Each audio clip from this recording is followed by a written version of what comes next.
In fact, to give so many talks at this conference. It's already my third talk. So some of you, I think you heard my first talk yesterday, talk about the digital twins. Right? Today, I talk about our true mask IoT. And this talk is basically the digital twins for IoT. So I hope by the end of my talk, you all agree with me. Everyone here, you do need a digital twin of a true mask IoT. Yeah, I know some of you were at my talk, but some of you are not there. So just showing you the picture I showed at the last of my presentation. So this is a result generated from our true mask IoT product. It basically can do this full chip curvilinear IoT just in one day. And the left side is mask patterns. The right side is a corresponding wafer print. Thanks Micron, those are actually printed at Micron, and also thanks New Flare, we used their multi-beam multi-writer MBM 1000 to actually produce this mask. And for each of them, we have the wafer print on the right. So you do see, this curvilinear IoT mask pattern. They are produced really nicely with a multi-beam mask writer. They have a very good quality. And then you look at the wafer print, it's even amazing. So on my presentation, I also showed the wafer print at the different process corners. They are amazingly consistent. I never saw this kind of thing before. I showed in my presentation. We actually improved the process window by over 100%. Never seen that in my life working on IoT. So the point is also the entire session of this last session is on curvilinear IoT. On curvilinear data, right? So people talk about curvilinear MPC. Ryan Perman, he actually talked about this MRC for curvilinear data, and he actually showed these new MRC rules, right? So basically, I think the curvilinear data is here, and it's just going to increase. Then for our whole ecosystem, all of those equipment to make a mask, to inspect the mask, to review it, repair it, and also for those wafer equipment. So you are going to need those curvilinear data for your own testing. I think that's what you have to do. And then the question is, how do you get those data? Of course, you can go with the conventional IoT, but it will be way too slow to generate this full reticle data for you to test.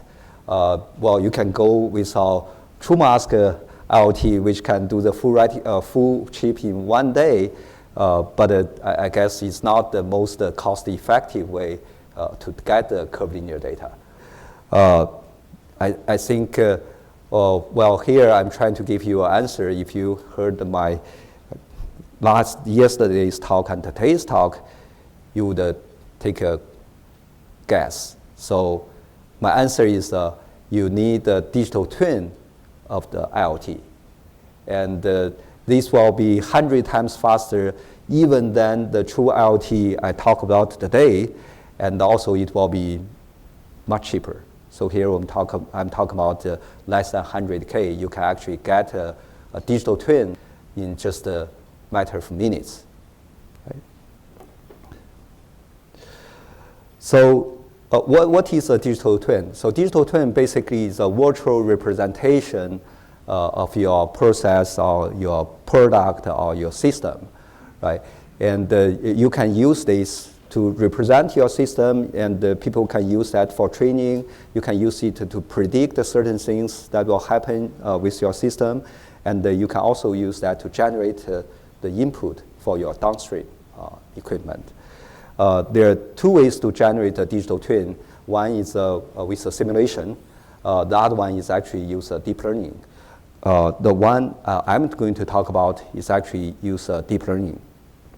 So this is the digital twin for IoT. So basically, what you do is you have a pair of data, input and output. So here the input is basically the wafer target, right?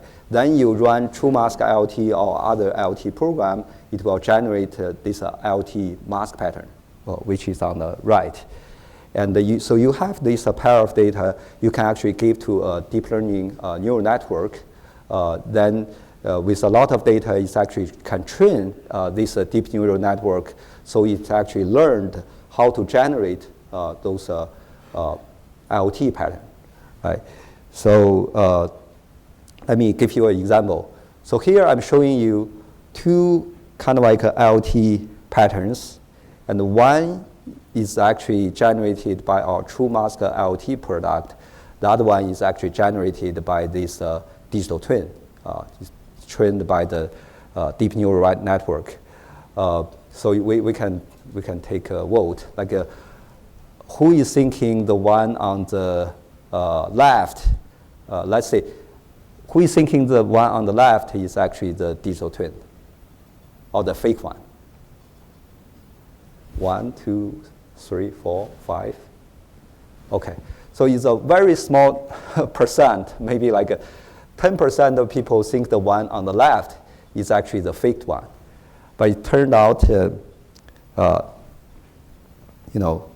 that's true. But 90% of people think that that one is not faked, is actually real. Okay, now you learn something, let's take another one. What about this guy? How many people think the one on the left? I'm not going to trick you. So same question. How many people think the one on the left is actually generated by digital twin? Raise your hand. 1, 2, 3, 4, 5, 6, 7, 8, 9, 10. Oh, it's about the same number of people think the one on the left is generated by the digital twin. Unfortunately, they are right.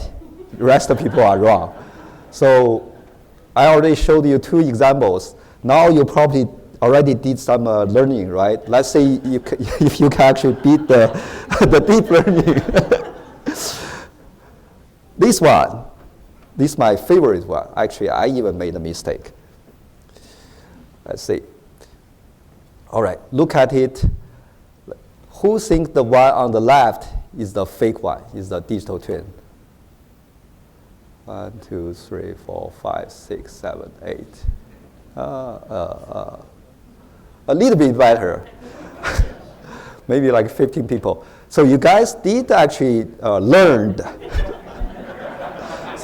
So the one on the left is actually the digital twin.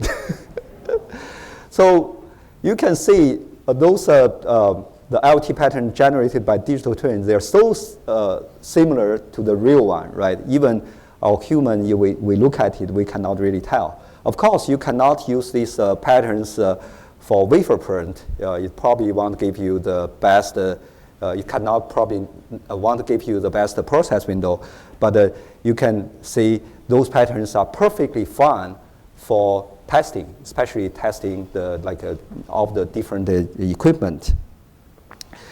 And on top of that, I showed you in my presentation yesterday, I showed that we actually can create digital twins for all of those equipment.